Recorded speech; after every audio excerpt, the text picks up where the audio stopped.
अब आप लोग ध्यान देना,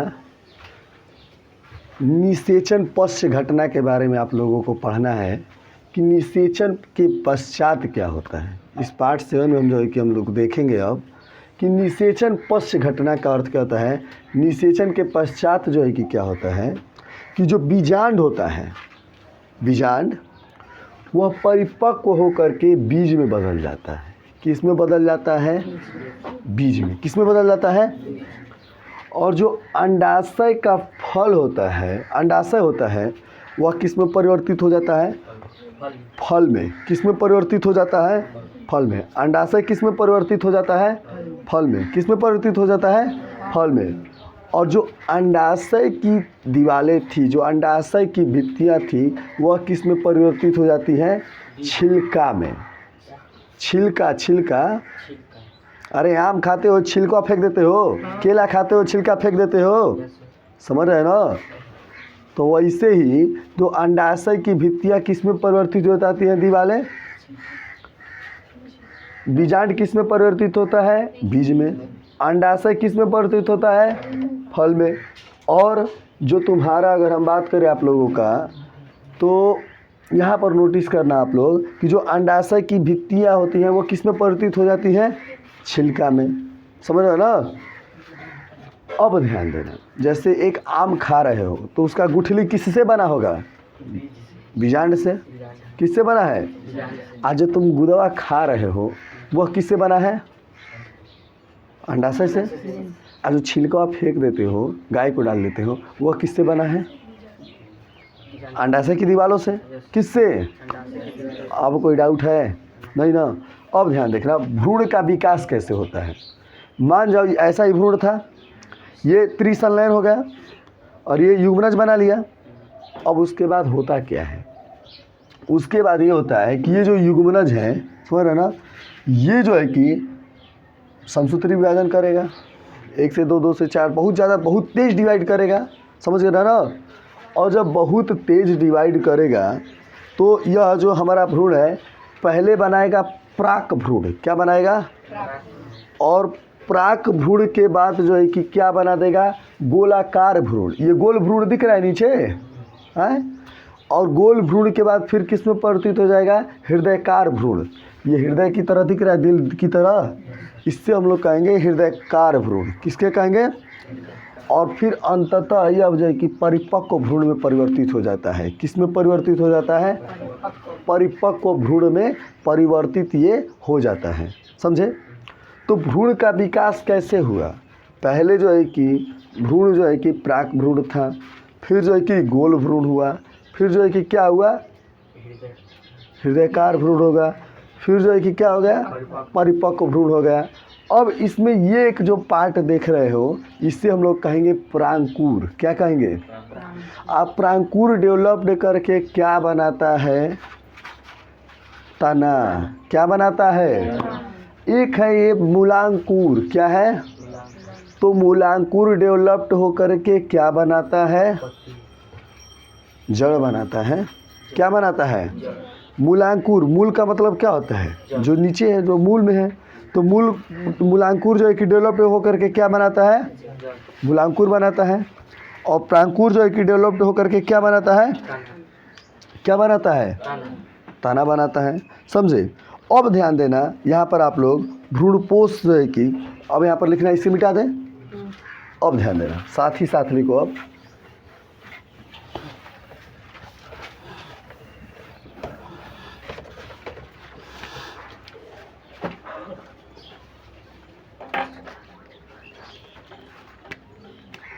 समझ गए हो ना? अब देखो भ्रूणपोष।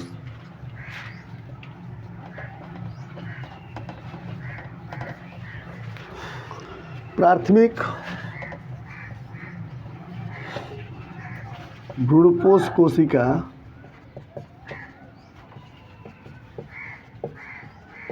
प्राथमिक भ्रूणपोष कोशिका, साथ लिखो बार बार।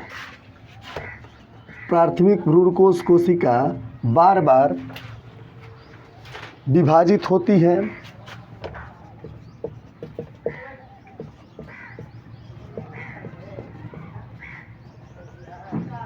एवं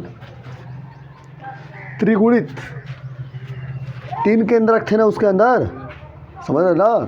तो क्या होती है, विभाजित होती है और त्रिगुणित, त्रिसंलयन होता है।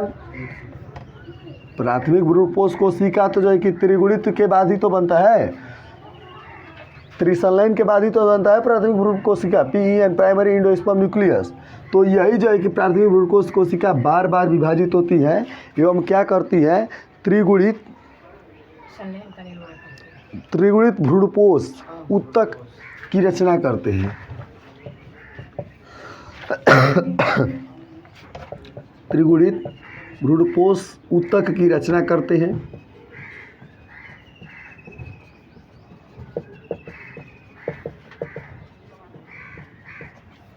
फिर बीज के परिपक्व होने से पहले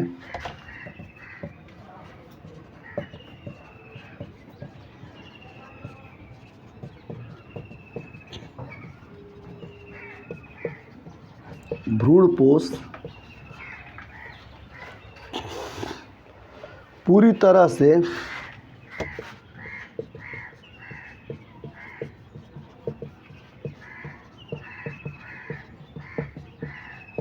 विकासशील भ्रूण को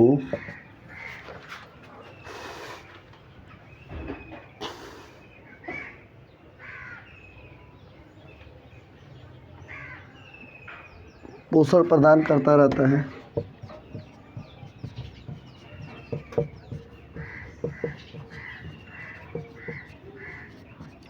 समझ में आ रहा है। देखो, जो प्राथमिक भ्रूणपोष कोशिका है, हमने जो कि पोषण प्रदान करता है किसको, भ्रूण को।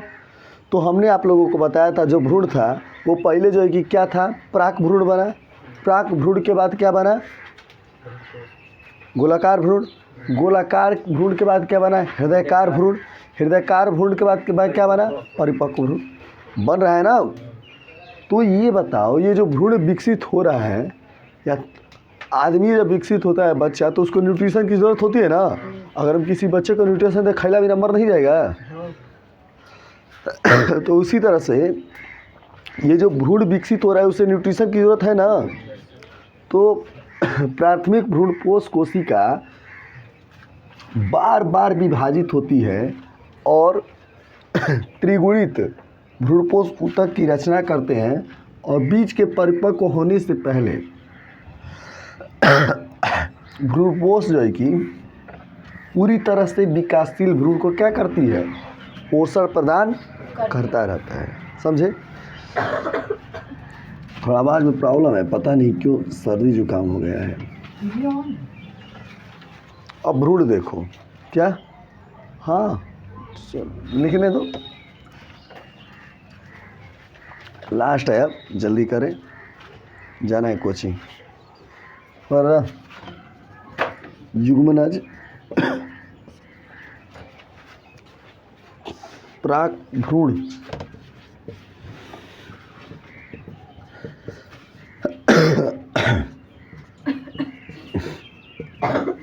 सबको हो गया सर्दी जुकाम है।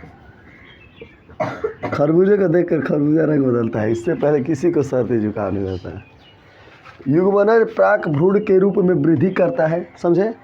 और फिर जो है कि वही क्या करता है,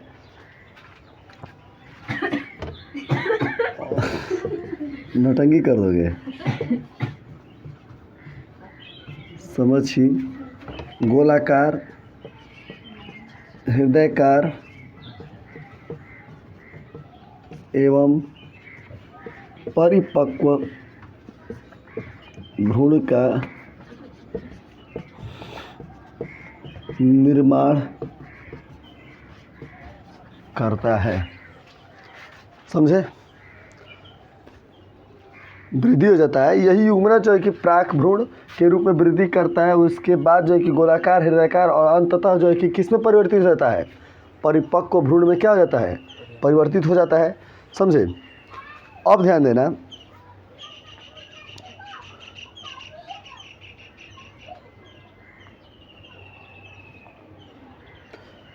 एक नोटिस करना है यहाँ पर, भ्रूण हो गया, नोटिस करना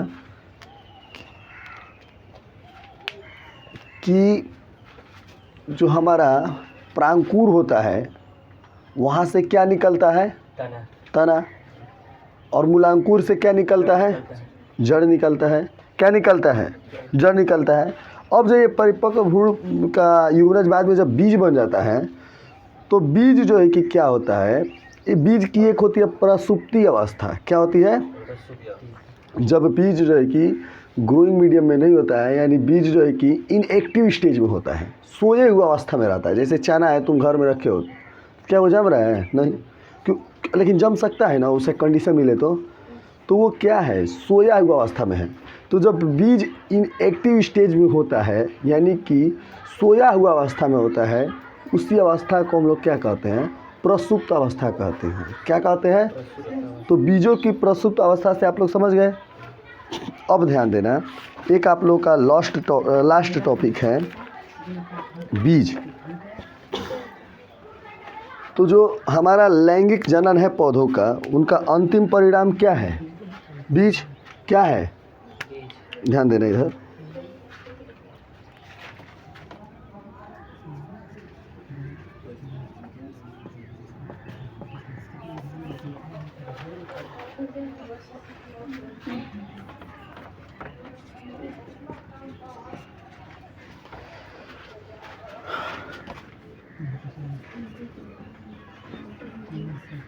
लैंगिक जनन का अंतिम परिणाम क्या है? बीज। यानी सब पौधों में अगर लैंगिक जनन हो जाता है तो उसका अंतिम परिणाम क्या होता है? बीज होता है। क्या होता है? बीज होता है। और प्रस्तुप्ति अवस्था क्या होती है?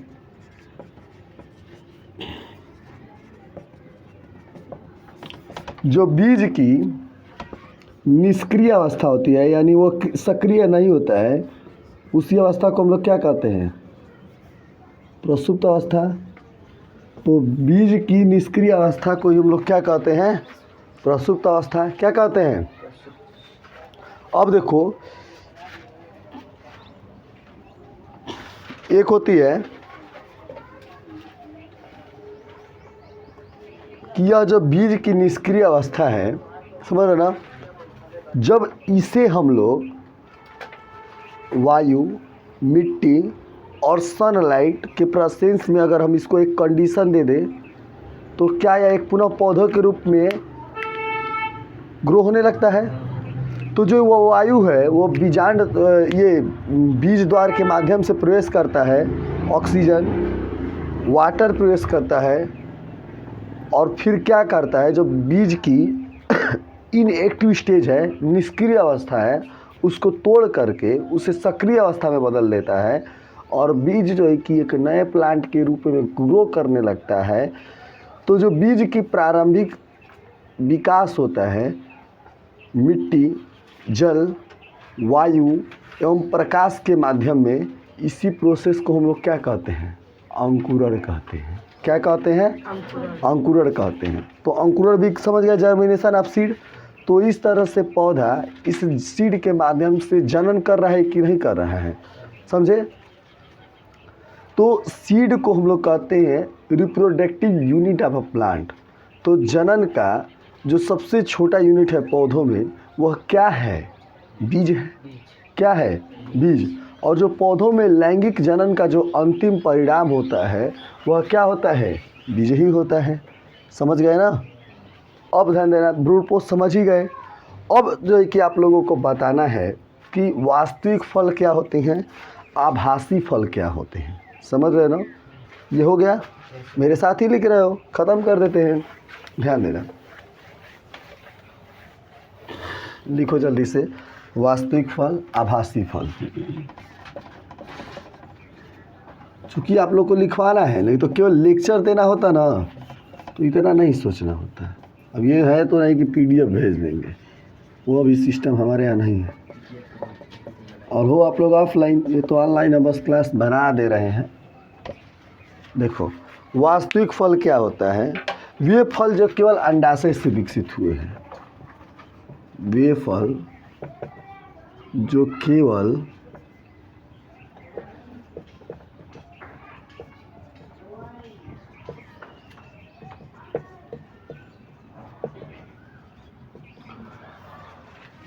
आप लोगों को पता है, हमने आप लोगों को बताया था कि अंडाशय किस में परिवर्तित हो जाता है? फल में। तो वो फल जो केवल पौधों के फूल के अंडाशय से ही विकसित हुए हैं, उसको हम लोग क्या कहते हैं? वास्तविक फल, यानी कि ट्रू फ्रूट। क्या कहते हैं? True fruit. आभासी फल किसे कहते हैं? अंडाशय के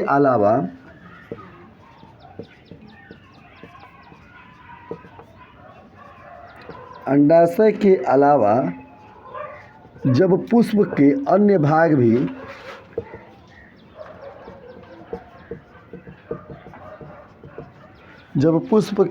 भाग भी जैसे पुष्पासन भी फल के रूप में परिवर्तित हो जाए,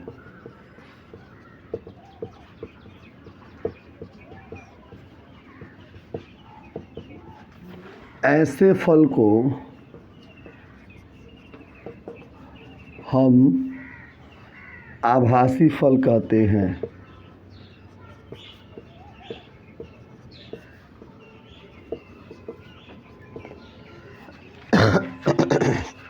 ध्यान देना, हमने आप लोगों को बताया था वे फल जो केवल अंडाशय से ही विकसित हुए हैं, वैसे फल को हम लोग कहते हैं वास्तविक फल।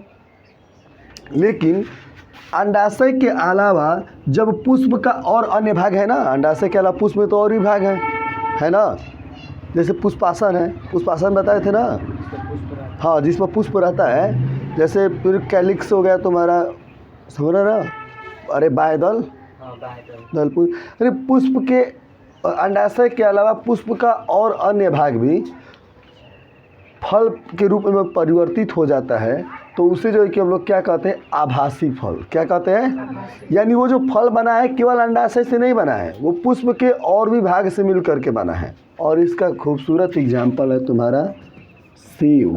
क्या है? सेव। सेव में क्या होता है? उसका पुष्पासन भी क्या करता है? फल बनाने की प्रक्रिया में भाग ले लेता है, यानी कि उसका पुष्पासन भी किस में परिवर्तित हो जाता है? फल के रूप में परिवर्तित हो जाता है।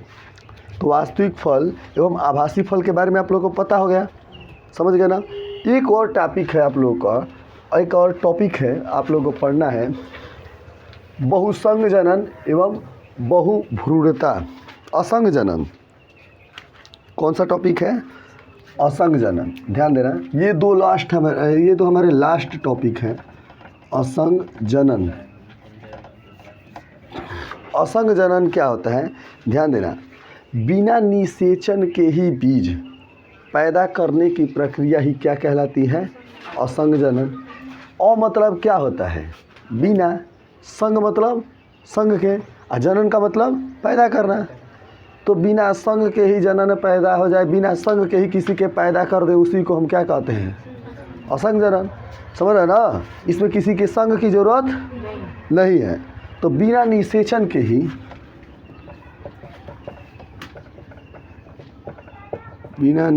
के ही बीज पैदा हो जाए, समझ रहे ना, पैदा हो जाए, तो इस प्रक्रिया को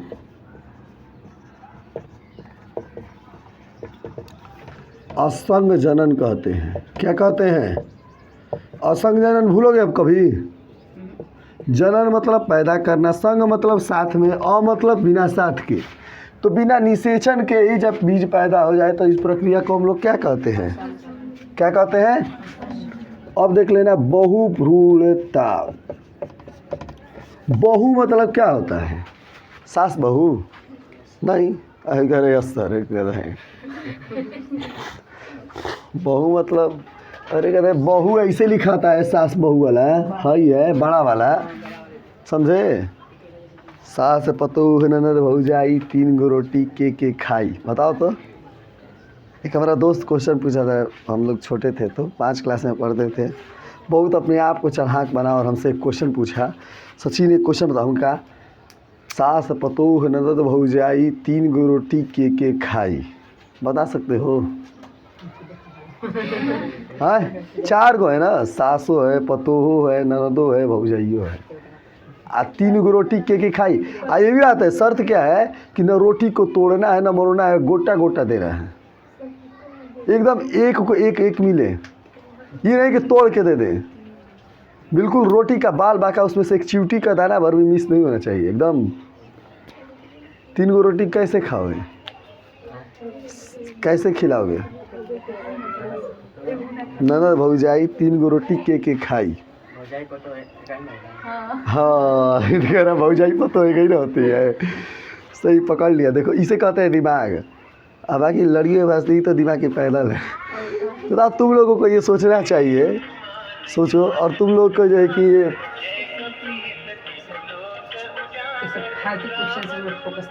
अच्छा फालतू क्वेश्चन फोकस नहीं करते हो, चलो बढ़िया है। बायोलॉजी पूछेंगे फिर उसमें बताना कितना फोकस करते हो ना। चलो बायोलॉजी पूछ देते हैं, खड़े हो जाओ। आ जाओ, बहुभ्रूणता। तो यहाँ बहु का मतलब क्या होता है? ज़्यादा। ध्यान दो, टॉपिक पर जाना है कुछ। बहु का मतलब क्या होता है? ज़्यादा। अब भ्रूणता का मतलब भ्रूणता ना तो बहुत ज़्यादा भ्रूण हो, समझे? तो जब एक बीज में, एक ही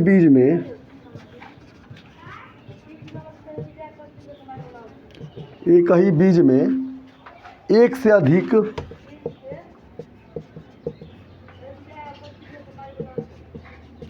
भ्रूण की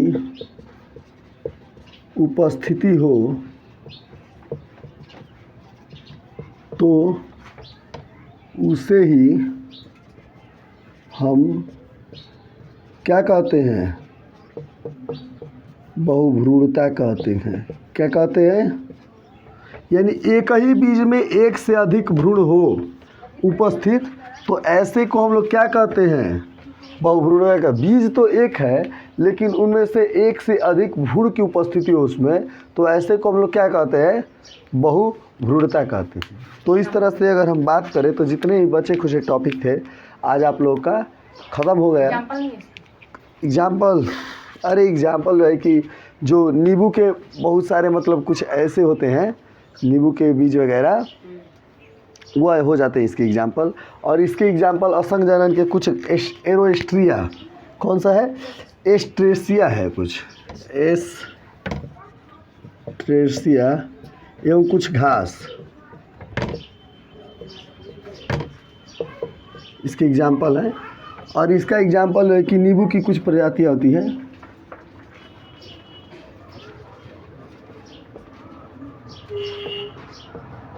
समझे? तो आज आप लोगों का यह चैप्टर एंड हो गया। बहुसंजनन, बहुभ्रूणता, बीज, प्रसुप्ति अवस्था, भ्रूणकोश, भ्रूण निषेचन पश्च घटनाएं, यह जो है कि सारी चीज़ हमने ख़त्म कर दिया। अब इसका टेस्ट जो है कि जो संडे नेक्स्ट आ रहा है, इसका टेस्ट जो है कि लिया जाएगा। और कल से नहीं, कल संडे है, कल संडे कहाँ है? तो यानी कि जो नेक्स्ट संडे आएगा, हर संडे को टेस्ट होता है। हाँ। तो जो नेक्स्ट संडे आएगा वो कौन सा चैप्टर का टेस्ट होगा? Chapter number 2। और कल से हम कौन सा चैप्टर स्टार्ट करेंगे? मानव जनन। कौन सा स्टार्ट करेंगे? मानव जनन, ह्यूमन रिप्रोडक्शन। तो चलते हैं। आप सभी को जय हिंद, जय भारत।